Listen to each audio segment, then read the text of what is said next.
All right, so are you ready?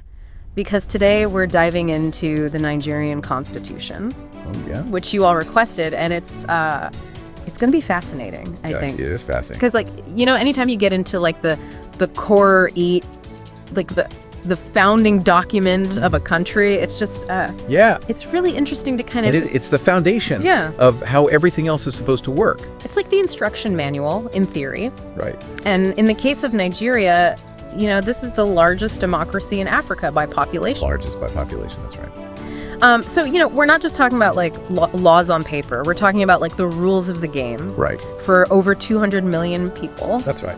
And we're not legal experts or anything like that. No. But we were really curious ourselves to dive into this and just see, what makes it tick. Yeah.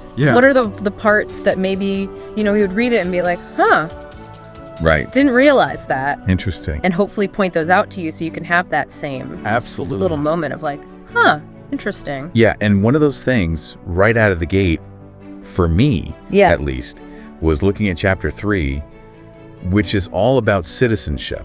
Okay. Because citizenship, it's fundamental, who is a Nigerian citizen? What does that mean? Yeah. What are the rights and responsibilities? Yeah. So to see it right there, chapter 3, that they devote that much space to it is really interesting. And one of the things that jumped out to me is that Nigeria allows dual citizenship.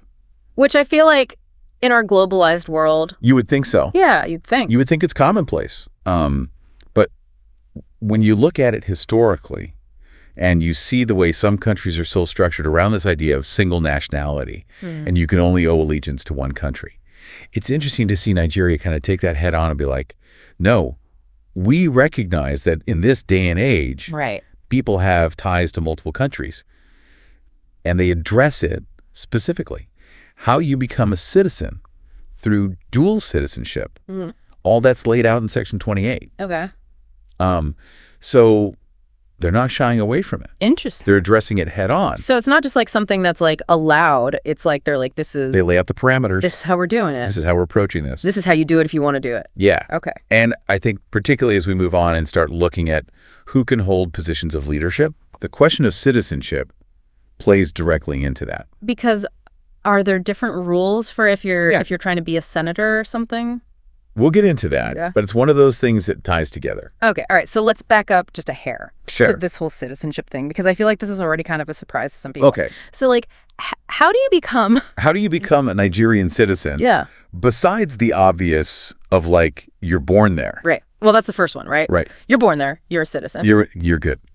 But they do have ways to become a citizen through registration. Registration. So if you're married to a Nigerian citizen, for example, or if you have grandparents who are Nigerian citizens, there are avenues to pursue citizenship that way. Okay. And then there's naturalization. Naturalization. That's